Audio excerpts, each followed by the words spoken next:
Good morning. What's up, friends? Welcome to Simply Cyber's morning cybersecurity threat briefing, also lovingly referred to as First Things First. In the next half hour, we're going to be going through the top news stories in the cybersecurity industry, and I'll be giving my professional opinion and reflection on those stories. Chat will be chatting and giving their thoughts. There's a lot of expertise in chat. We have a great time here. I hope you can join us. If you're watching on replay, you might want to scrub right to where that timer goes down to 000, because that's when we're going to launch. But for the next 3 minutes, cheers to everybody. Let's say hi and thank you for being here. Hopefully you enjoyed the new intro. I've been getting a lot of love for that. Got some ambiance music cracking in the background here, a little stream beats. Good morning, Ricky. Good morning, Sergi. Gabriel, good to see you. Base, always nice to see you in chat. Base, hey, Lupe. Good to see you. Good morning, team. 2 a.m. start here. Woo! That is NZ Extreme. No doubt, man. Hey, SME Productions, good to see you. Let me move this over here for a second. Simply Cyber Insecurity. Yes, Jess Bishop. You're going to champion that. Hey, Josh, I hope Java with Josh went well, everybody. If you got over there this morning. My mic is popping bad. Uh-oh. Let's, uh-oh. Hold on. Let's investigate, guys. Let's investigate. Is my mic... Maybe I shouldn't flip out and get all excited. Should I talk in a more soothing, calm manner? Is my mic still scratchy? Is my mic still scratchy? Bass is chiming in. We've got some... Good morning, everybody. Okay, I'll hold off on messing with it. It could be the way the connections go. So we'll investigate it. If it needs to be adjusted, just holler at me. I got all excited, guys. I've had a whole French press of coffee, and I was amped up for the show today. So it's definitely this guy flipping out. Hey, Michael Taylor, good to see you. Hey, Kendra, coming in from LinkedIn. Yes, let's get spicy indeed, Keith. Java with Josh was great. Good. I'm really happy to hear that. I believe Josh is going to be doing that weekly. So, guys, Thursday is hot stepping as far as the cybersecurity world goes. Really quick, just so everybody knows, guys, later today, Outpost Gray, Jack Scott, at 3 p.m. Eastern time on her channel, Outpost Gray on YouTube. She's going to be having Jennifer Sanders, a corporate attorney, talking about how technology law can impact you.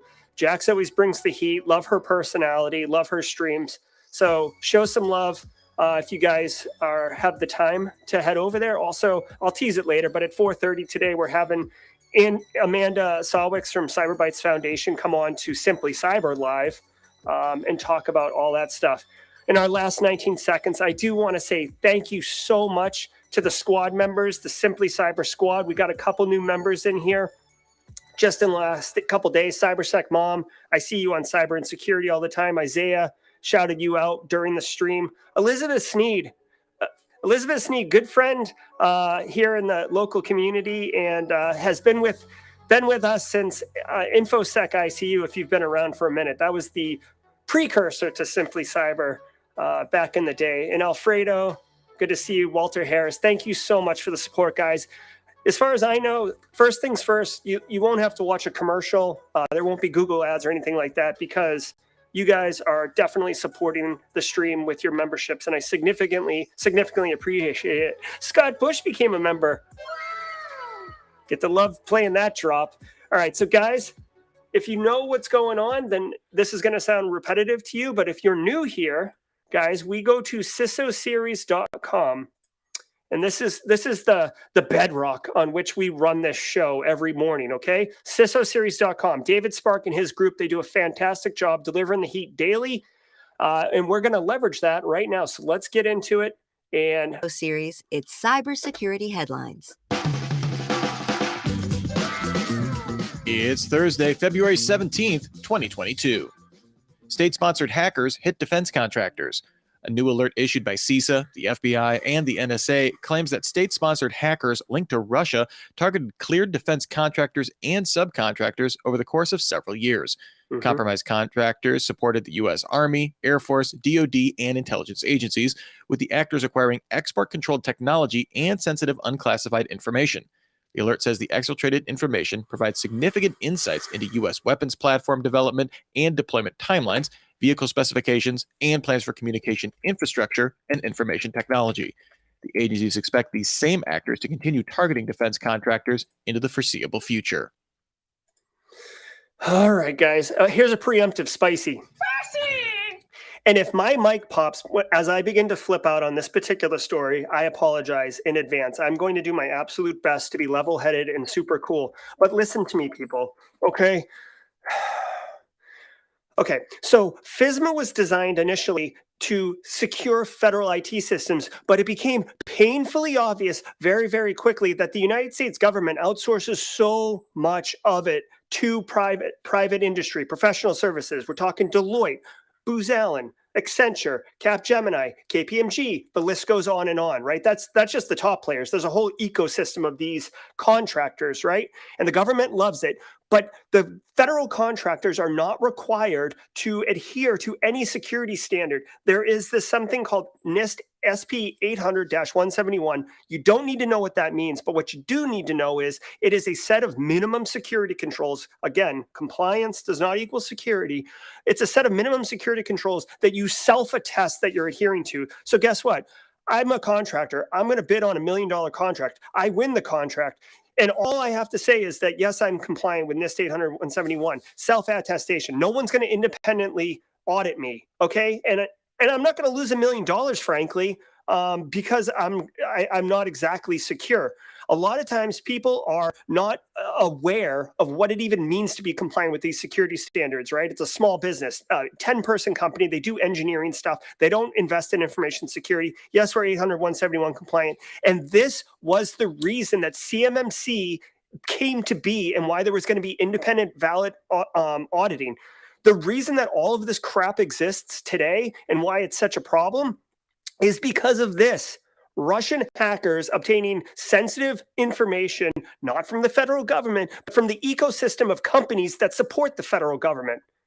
Okay, so this is no surprise. CISA just released an advisory last week to be like on red alert for attacks. This has been happening. This is a major shortcoming, at least in the United States federal IT space. When I'm sitting with my laptop right next to a civilian staff member who's required to adhere to all this stuff, but my machine is not, but I'm accessing the same network, the same resources, the same everything. It's so obtuse and so silly to say that you don't have to comply because you're not a civilian, but you do have to comply. It's stupid. Okay. And that doesn't even get into the fact that the FISMA and the implementation of these security controls isn't always done properly. There isn't a lot of investigation around proper execution of those things. It's audit checklists. I'm going to move on, but I'm not surprised that this is happening, okay? Where's my spicy? Unskilled hacker targeted aviation industry for years. According to a new report by Proofpoint, a threat actor dubbed TA2541 has been active since 2017, believed to be operating out of Nigeria and targeting aviation, aerospace, transportation, manufacturing, and defense industries. For most of this time, the threat actor's tactics involve sending malicious Microsoft Word documents to deliver off-the-shelf remote access Trojans, with campaigns sending out hundreds of thousands of emails each, mainly in English. Recently, it transitioned to using cloud-hosted payloads in email. The threat actor seems focused on collecting information, although it's unclear what its ultimate goal is. TA2541 doesn't customize emails for different organizations or roles, and isn't particularly stealthy, yet still has been operating for over 5 years. Okay. Privacy sandbox. So, all right. So this is interesting. This just goes to show you that you don't have to be like an elite hacker with the hoodie and 90s hacker voice, I'm in, to be, effective, right? This threat actor's been operating for 5 years. Basically, I mean, this is about as basic a use case as you could use. I use a very similar attack sequence that we see right here when I'm explaining to my students around how kind of an attack kill chain can happen. Basically, here's an email. It's got some malware in it. End user runs the malware, whether it's either a macro that runs local on the machine, whether they pull down an executable, etc. They get a remote access Trojan. Remote access is, rampant It doesn't matter what firewalls you have, people. If the machine on the network reaches out to the internet to make the connection, which is how a lot of these things like TeamViewer, LogMeIn, et cetera, work, you're not going to be able to stop it. And oh, by the way, they're going to go across port 443 because every single firewall in the world, I'm being hyperbolic, but most organizations are going to allow, Johnny employee to access 443 out to the internet because that's the port that like HTTPS runs on, right? So it's going to just hide. It's encrypted, so you're not going to be able to, unless you're doing decryption at the egress point, which a lot of people don't do.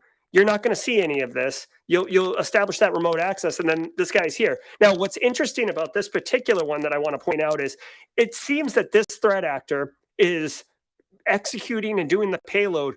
But another thing that I always tell my students is like in 2022, you have to have an objective. What is the point? Are you trying to drop ransomware? Are you trying to steal Tesla's battery technology? What is the point, right? Because you're executing on an objective. If you're just like spraying just to see what happens, everything, which is what it sounds like this one's doing, there's really no point into it, right? So they're getting in, they're stealing information, but they're not doing much with it. So just goes to show you a couple things. One, you don't have to be super skilled to be able to execute and compromise an environment. And also, if you don't know what the hell you're doing, it kind of deflates at the end because what's the big deal, right? Unless what these guys should be doing, not that I'm promoting criminal underground or black hat type activity, but what they should be doing is selling access that they've acquired on the dark web to other threat actors. There's a whole ecosystem for that. Again, I'm not promoting that. I'm just saying heading to Android, that's what I would Google's do. Privacy Sandbox initiative is a set of principles aiming at reducing the amount of personal information exposed to third-party advertisers. You probably know about it in relation to Google's ambitions to replace third-party cookies. This has met with a lot of pushback from publishers and regulators, with Google forced to withdraw its original federated learning of cohorts implementation proposal. The search giant now announced it plans to bring a beta developer preview of Privacy Sandbox to Android by the end of 2022. Google wants developer feedback on the system, which is still in active development. The initial announcement didn't include a lot of technical details, just an overview of its goals. Google will support its existing ad platform for at least the next 2 years. Okay, I was screwing with my mic. It sounds like I've got some mic issues. I'm so sorry, y'all. But, I didn't really hear this story, but it just sounds like it's Google doing privacy stuff. Google has been working quite a bit to try to like push out some type of privacy system that allows you to track behavior but not identify it with a particular group. They had a system called Flock, FLOC, that has been dismantled because it wasn't good enough. They have a new system that we talked about on the show a couple weeks ago, and now this one sounds like Android. They're trying to push one. So I guess for your privacy zealots, it's up to you to decide. Your choice is to either adopt technology or not adopt technology. And with the way that the world works nowadays, you're kind of screwed if you don't adopt technology. So it's kind of like pick the worst of the less of two evils if you can. But that's what's going on. Google's got infinite pockets, right? So they can do stuff like this. Same with Apple. Crypto Coalition creates anti-money laundering standard. We've covered crypto-based money laundering on this show several times. While suspected money laundering in cryptocurrency is a smaller percentage of transactions compared to fiat currency, crypto exchanges have lacked the same visibility tools to really prevent it. Now a coalition of large crypto firms, including Coinbase, Robinhood, and BlockFi, began rolling out Travel Rule Universal Solution Technology, or TRUST, as an anti-money laundering standard. This provides a way for virtual asset service providers to gather and send names, account numbers, and location information on senders and recipients using end-to-end encrypted channels. Traditional financial institutions have long had these types of systems in place. And Cool. now a word from our sponsor. I would be interested in getting Charles Finfrock's opinion on this, but basically, guys, part of the reason that crypto is so well received in the criminal underground is because you can move money quite easily without regulation. There isn't centralized trust. These crypto firms that basically, but by the way, real quick, the way a crypto firm works, right? So like Coinbase, they buy $100 million worth of Bitcoin. And then when you sign up on Coinbase and you buy Bitcoin, you're really buying from their stock of Bitcoin.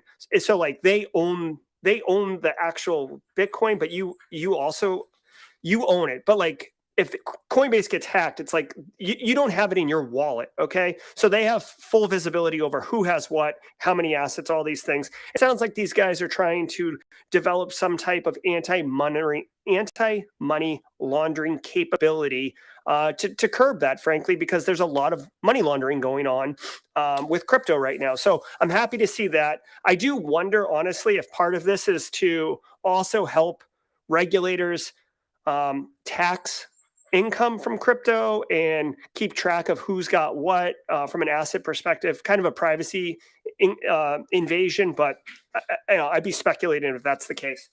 Okay, dogs are losing it, people. Sponsor, PlexTrack. Solve your talent short gets a wider rollout. Twitter started testing its safety mode with a group of 750 testers back in September. The company now launched a beta for the program, available to about 50% of users in its English-speaking markets. Safety mode automatically blocks accounts replying with harmful language or repeated messages for 7 days. The beta also gets some new features for safety mode.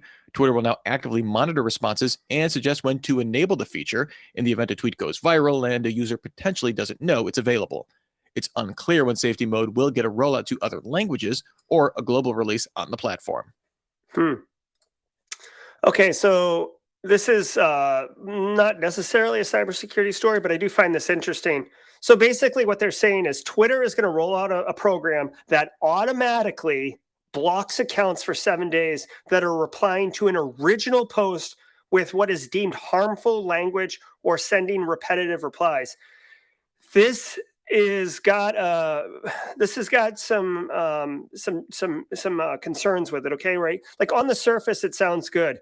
Hey, let's just, I'm making this up, right? I don't have an opinion one way or the other. Hey, the anti-vax mandate truckers are absolutely right. That's my tweet, right? And someone blasts me and says, oh, you anti-establishment loser, blah, blah, blah, blah, blah, right? And that person gets banned for 7 days.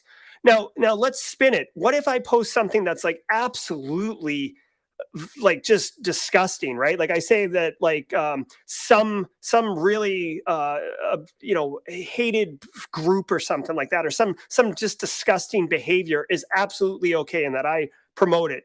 And then people, normal people respond with vitriol and disgust and all this, and then they get banned, right? So this system on the surface sounds great for controlling toxicity, but at the same time, it has opportunities here to basically ban people who aren't really trying to squash somebody or bully someone, but actually just trying to respond in kind. So I'll be curious to see how this works out. Twitter's, it's a huge platform with a lot of information and public persuasion. So it'll be interesting to see how they do it. Very much First Amendment, freedom of speech type stuff here. Red Cross hit by APT. The International Committee of the Red Cross published an update on a cyber attack that hit the organization. The Red Cross disclosed an attack on January 18th, but this update now dates the initial intrusion back to November 9th, saying it was a highly sophisticated attack, likely from a state-sponsored actor. The attack used code specifically designed to target servers within the Red Cross infrastructure, leading to a compromise of data on over 500,000 highly vulnerable people. A report from Palo Alto Networks linked the methods used in the Red Cross attack to a Chinese state-sponsored group known as APT-27, but the Red Cross did not name any specific group yet. Proctoring service. Okay, so a couple things here.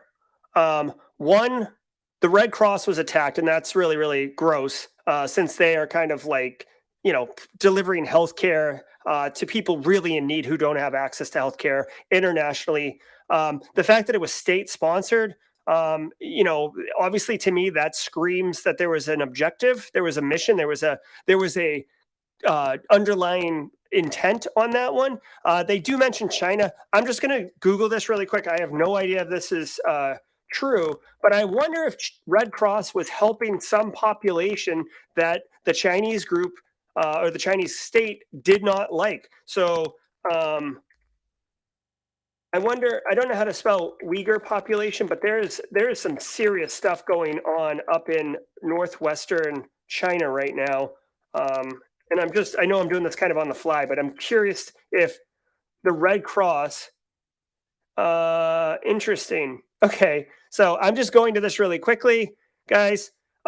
China as a state is really crushing down on the Uyghur population in Northwest. Like some people are referring to it as genocide. I don't know.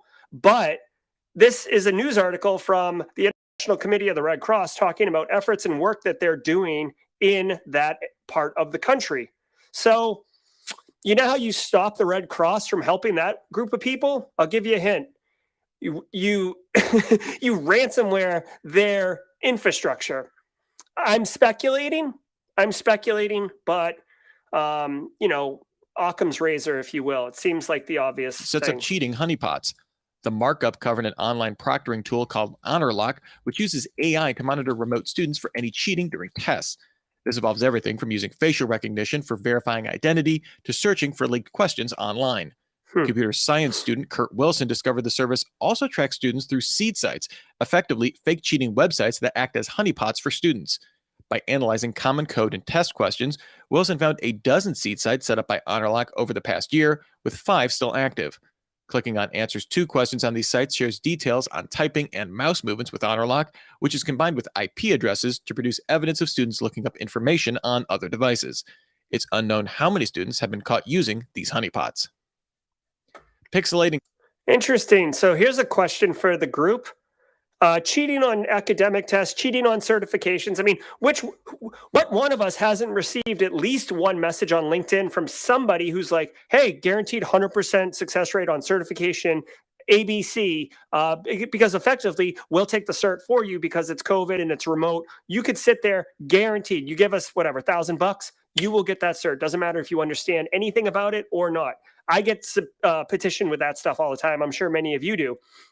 So what if students took a quiz and then posted it online and the professor used it for the next year? And they just download it and cheat effectively and get 100 on the quiz. What are your thoughts around the appropriateness of setting up a fake website? Like I teach at the Citadel. So what if I created citadelquizanswers.com and I said, hey, here's a list of all the quizzes at the Citadel. If you're a Citadel student, come here. I might even charge you $5 access, right? And then everybody that pays me, it has to put in their information. And then we turn around and we say, hey, student A, hey, student B, couldn't help but notice you paid for cheating, and you're violating the honor code, you're violating your academic integrity policy, you're expelled. It's interesting. It's a very ethical question on whether it's appropriate to discourage students from cheating by setting up honeypots and trapping them and then making an example of them. I don't know what anybody has thoughts on this. I mean, I don't think cheating does you any good, honestly. The whole point of going to school is supposed to be so you get educated and can deliver some skill or some knowledge base when you come out. But, sometimes, I don't know. But it is interesting. It's an interesting use case for a honeypot. Text still leaks information. Security researcher Dan Petro with the security firm Bishop Fox developed a tool to perform dictionary attacks against text obfuscated by pixelation. Pixelation replaces text with pixels representing average values, something that Petro believed could still carry significant information. The tool is called Unredactor, published on GitHub as an open source project. The tool is intentionally manual, although Petro says there is no reason it couldn't be processed automatically within the app for an enterprising developer.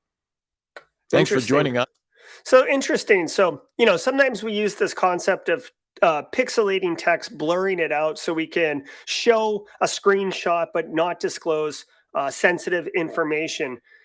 This particular approach, I would call this a novel approach, is to take common words and then pixelate it using a similar algorithm of pixelation, and then guessing whether or not, based on does it look the same? You could just say, okay, so if it says password 123, and this is what the pixelated image looks like, and then I do it and I get the same image, then therefore I can deduce that this is in fact password 123 de-pixelated. So interesting technique. You got to be careful when you're doing these things. Technology is getting better. I've even seen an application that uses a different approach, but can de-pixelate pixelated graphics. I saw it actually used for when you blur a person's face, de-pixelating it so you can actually see the person's face, which obviously has greater consequences, because if they're pixelating the person's face, there's an implied need of anonymity, whether it's on the part of the person for safety or personal choice. But once it's out there, you can use AI, machine learning, to de-pixelate these things, at least to some level of confidence. So you got to be careful. Interesting to see. Don't trust pixelation. As a fun fact, when I do a screenshot that's got sensitive information in it, like an API key or something, I will screenshot it and then I put a black bar over any sensitive information. Then I take another screenshot of that screenshot. Therefore, it's not like layered where someone could get the actual image and remove that bar. It's a picture of it with the bar on it. So that's just my technique for taking screenshots with sensitive information as a fun side for you guys. Okay. All right, so that's going to do it for this week's episode of Simply Cyber's First Things First, guys. I hope you enjoyed it. Like I said, later today at 4:30 p.m. Eastern Standard Time, Amanda Sawicks, who's the Director of Innovation over at the Cyberbytes Foundation, is coming on. She's going to talk about the 2022 cybersecurity initiatives that they have. This is a nonprofit organization whose mission statement is to drive innovation, community outreach, meaning the cybersecurity community, and deliver education. They have conferences, certifications, boot camps, training that's either free because it's funded by grants, or it's very, very affordable, right? They do all sorts of crazy stuff, and I feel like they're not well known right now, but they're doing amazing things. So I want to bring them on so that you guys can find out about all the great stuff that they're doing.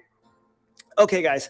That's going to do it. I really, really genuinely appreciate all of you. Tomorrow at 8 a.m., we will be doing First Things First. So I hope you can join us there. Again, if you want to share this on your socials, if you think someone could get value, simplycyber.io/FTF will drop them into the upcoming live streams for Simply Cyber, which will have, I always have a couple First Things First queued up for the upcoming days.